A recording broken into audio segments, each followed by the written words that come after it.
2 अगस्त 2025 की सुबह करीब 9 बजे के आसपास एक पति अपनी पत्नी से कहता है कि मैं तुम्हारे लिए लॉकेट लेकर आया हूं, क्यों ना तुम अपनी आंखें बंद कर लो। मैं तुम्हें खुद अपने हाथों से पहनाना चाहता हूं। जैसे ही ये बात पत्नी सुनती है तो वो अपने बेड से उठकर और दौड़ती हुई अपने पति के सामने जाकर आंखें बंद कर खड़ी हो जाती है। उसे बिल्कुल भी अंदेशा नहीं था कि आज जो उसने आंखें बंद की थी, शायद वो हमेशा के लिए बंद होने वाली थी। तभी पति अपनी जेब से एक लंबा और धारदार चाकू निकालता है और अपनी खूबसूरत और उस मासूम बीवी को लॉकेट पहनाने के बजाय उसका गला रेतने लगता है। वो मासूम चीखती है, चिल्लाती है, लेकिन पति का दिल नहीं पसीजता और ना ही उसके हाथ कांपते हैं। वो यही नहीं रुकता। वो अपनी पत्नी के पेट पर, छाती पर और शरीर के अलग अलग भागों पर चाकू से अनगिनत वार करता है और बड़ी ही बेरहमी के साथ उसकी हत्या कर देता है। नमस्कार दोस्तों, मैं हूं यूब बगड़िया और आज जो मैं आपके सामने सच्ची घटना लेकर आया हूं, दरअसल यह सच्ची घटना उत्तर प्रदेश के मेरठ जिले की है।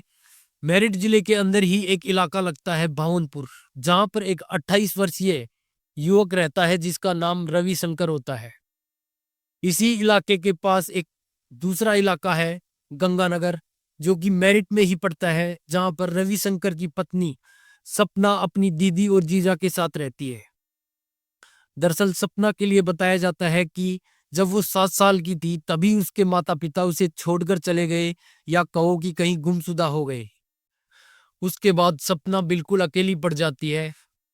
तो उसकी जो बड़ी बहन सरिता और उसके जीजा मुन्ना उसे अपने साथ ले आते हैं और यहीं गंगानगर इलाके में एक मकान के फर्स्ट फ्लोर पर ये लोग साथ में रहते हैं। सरिता और मुन्ना उस 7 साल की बच्ची का बड़े ही लाड प्यार से उसका पालन पोषण करते हैं, उसे पढ़ाते हैं, लिखाते हैं। जब सपना बड़ी हो जाती है तो उसके लिए एक लड़का ढूंढा जाता है और मुन्ना उसके लिए सुंदर और पढ़ा लिखा एक लड़का ढूंढता है जिसका नाम होता है रविशंकर।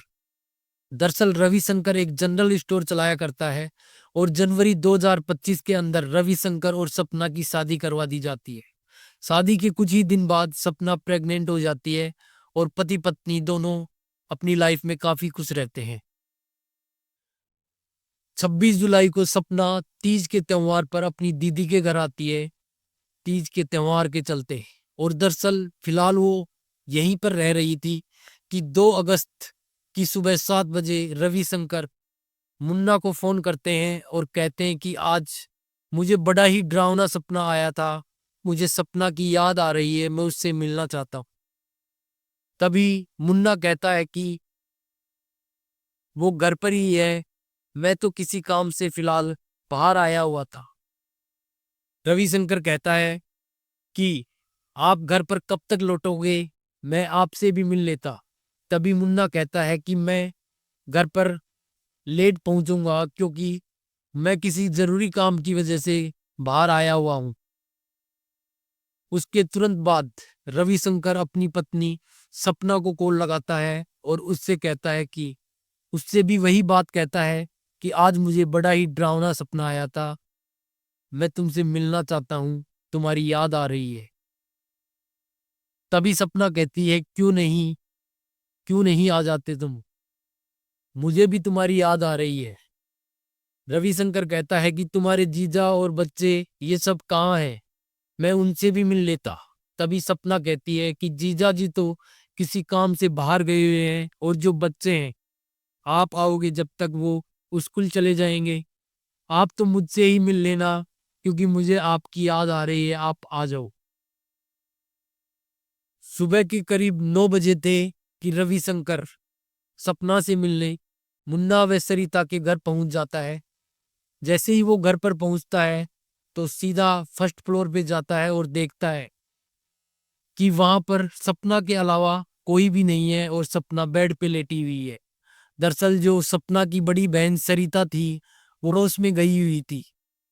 उसके बाद रविशंकर आवाज लगाते हुए कहता है कि मैं तुम्हारे लिए एक लॉकेट लेकर आया हूं, क्यों ना तुम अपनी आंखें बंद कर लो, मैं तुम्हें अपने हाथों से पहनाना चाहता हूं। जैसे ही ये बात सपना सुनती है तो वो बहुत ही खुश होती है और अपने बेड से उठकर दौड़ती हुई अपने पति के सामने जाकर अपनी आंखें बंद कर खड़ी हो जाती है। उसे बिल्कुल भी अंदेशा नहीं था कि आज उसने जो आंखें बंद की है वो हमेशा के लिए बंद होने वाली थी। तभी रविशंकर अपनी जेब से एक लंबा और धारदार चाकू निकालता है और अपनी खूबसूरत मासूम बीवी को लॉकेट पहनाने के बजाय उसका गला रेतने लगता है। वो मासूम चीखती है, चिल्लाती है, लेकिन रविशंकर यहीं नहीं रुकता। वो उसके पेट पर, उसकी छाती पर, शरीर के अलग अलग हिस्सों पर चाकू से अनगिनत वार करता है। उसका दिल जरा भी नहीं पसीजता, ना ही उसके हाथ कांपते हैं। वो उस 7 महीने की प्रेग्नेंट अपनी पत्नी का बड़ी ही बेरहमी के साथ उसकी हत्या कर देता है। उसके बाद वो वहीं पर बैठ जाता है, बड़ा ही बेखौफ और निडर होकर। उसके चेहरे पर बिल्कुल भी कोई शिकवा नहीं था, ना ही उसे कोई गम था। कुछ समय इसी तरीके से बीत जाता है। उसके बाद लगभग 11 बजे के आसपास वो खुद ही पुलिस को फोन करता है और बताता है कि मैंने अपनी बीवी का गला काटकर उसकी हत्या कर दी है।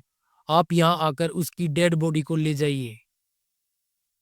जैसे ही पुलिस को ये सूचना मिलती है, पुलिस तुरंत मौके पर पहुंचती है और मौके पर पहुंचने पर घर के बाहर ही पुलिस की सबसे पहले सरिता से मुलाकात होती है। पुलिस कहती है कि तुम्हारे घर से रविशंकर नाम के व्यक्ति ने कॉल किया है और वो कह रहा था कि मैंने अपनी बीवी का गला काटकर उसकी हत्या कर दी है। जैसे ही सरिता ये बात सुनती है, वो चीखती चिल्लाती फर्स्ट फ्लोर की ओर दौड़ती है। तो वो देखती है कि फर्श के ऊपर उसकी मासूम बहन सपना लहूलुहान पड़ी हुई है, जिसके गले से और शरीर के अलग अलग हिस्सों से खून बह रहा है। और जो रविशंकर है वो भी वहीं बेखौफ निडर होकर पास में बैठा हुआ है। पुलिस रविशंकर को गिरफ्तार करती है और सपना की बॉडी को पोस्टमार्टम के लिए भेजती है। उधर जो पड़ोसी जो लोग होते हैं वो मुन्ना को फोन करते हैं और सारी वारदात उसे बताते हैं कि तुम्हारे घर पर ये घटना हुई है। तभी मुन्ना भी अपना सारा काम छोड़कर अपने घर पर लौटता है और पुलिस उन सब से पूछताछ करती है कि इस घटनाक्रम के बारे में, कि रविशंकर ने यह हत्या क्यों की है। तब मुन्ना कहता है कि इनकी शादी को 7 महीने हो गए, लेकिन इस दौरान हमें कभी भी ऐसा महसूस नहीं हुआ कि रविशंकर के दिमाग में ऐसा कुछ चल रहा है जिसके चलते वो सपना की हत्या कर दे। इस घटनाक्रम में अभी तक पता नहीं है कि रविशंकर ने अपनी पत्नी की हत्या क्यों की है। पुलिस उससे पूछताछ कर रही है। जैसे ही इस हत्या का राज सामने आएगा, मैं आपके सामने इस कहानी का अगला पार्ट जल्द ही लेकर आऊंगा। तब तक के लिए मैं आपसे विदा लेता हूं। फिर मिलेंगे ऐसी ही एक सच्ची घटना के साथ। जाने से पहले वीडियो को लाइक कर कमेंट बॉक्स में अपनी राय जरूर रखें और चैनल को सब्सक्राइब कर बेल आइकन जरूर दबाइएगा, ताकि मेरी हर आने वाली अगली वीडियो आपके साथ समाज तक पहुंच सके। धन्यवाद।